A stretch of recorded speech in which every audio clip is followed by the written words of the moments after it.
وہ تمہارے دل سے ہوتا ہوا تمہاری پیشانیوں سے ظاہر ہو. اور اولیاء اللہ نے جب اس راستے کو اختیار کیا تو اللہ کے حبیب علیہ الصلوۃ والسلام نے صحابہ سے فرمایا کہ اللہ کے بندوں میں سے اس کے بعض بندے ایسے ہیں. حدیث پاک کے اندر آتا ہے حضور نے فرمایا کہ اللہ کے بندوں میں سے اس کے بعض بندے ایسے ہیں کہ جو نہ نبی ہیں اور نہ شہید ہیں، لیکن قیامت کے دن اللہ جو ان کا مرتبہ عطا فرمائے گا، ان کا وہ مرتبہ مقام دیکھ کر انبیاء اور شہداء ان پر ناز کریں گے.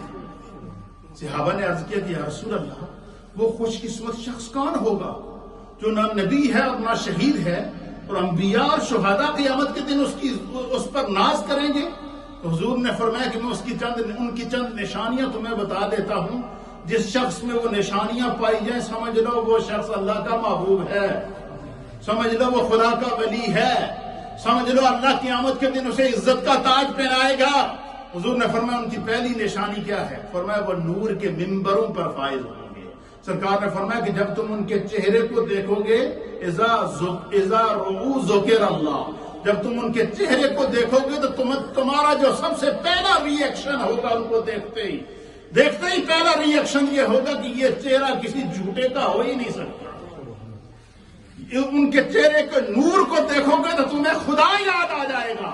تو حضور علیہ الصلوۃ والسلام نے فرمایا کہ جب بندہ گناہ کرتا ہے، کیا کرتا ہے؟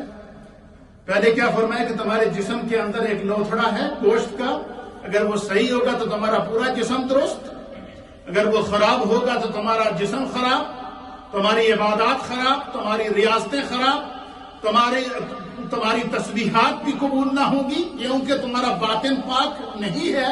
تو فرمایا کہ حضور نے فرمایا کہ جب بندہ گناہ کرتا ہے تو اللہ تعالیٰ اس کے دل پر ایک داغ ڈال دیتا ہے، ایک نشان پڑ جاتا ہے، سیاہ دھبا پڑ جاتا ہے.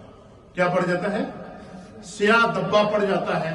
اور حضور نے فرمایا کہ اگر بندے کو گناہ کرنے کے فوراً بعد یہ احساس ہو جائے کہ بھائی میرے سے گناہ ہو گیا ہے تو وہ اسی وقت کیا کرے؟ استغفار کرے، سچی توبہ کرے کہ بارے الہ انسان ہوں، بشر ہوں، خطا کار ہوں، مجھ سے غلطی ہو گئی ہے، مجھے معاف کر دے، میں آئندہ یہ گناہ نہیں کروں گا. حضور فرماتے ہیں کہ اس کا وہ داغ اس طرح مٹ جاتا ہے جس طرح ہم کپڑے واش کرتے ہیں تو ان سے میل اتر جاتی ہے، وہ گناہ دھل جاتا ہے. کیا ہو جاتا ہے؟ لیکن اگر انسان اسی گناہ کو بار بار کرتا ہے، بار بار اس سے وہ گناہ ہوتا ہے، فرمایا وہ دھبا بڑھتا جاتا ہے، بڑھتا جاتا ہے، بڑھتا جاتا ہے، بڑھتا جاتا ہے، بڑھتا جاتا ہے، حتیٰ کہ سرکار دو عالم صلی اللہ تعالیٰ علیہ وسلم نے فرمایا کہ ایک ایسا وقت آ جاتا ہے کہ انسان کا پورا دل سیاہ ہو جاتا ہے. کیا ہو جاتا ہے؟ یہ گناہ کا داغ ایسا ہے. اس کی میں ایک مثال آپ کو دیتا ہوں کہ یہ جو ہم حج کے لیے جاتے ہیں یا عمرے کے لیے جاتے ہیں تو طواف کے لیے جاتے ہیں، پھر ہمیں اگر موقع ملے تو ہم حجر اسود کو بوسہ دیتے ہیں. یہ حجر اسود جنتی یاقوت کا نام ہے، جنتی پتھر ہے. جب حضرت آدم علیہ السلام آسمان سے زمین پر اترے تو آپ اپنے ساتھ ہی حجر اسود کو لے کر آئے تھے.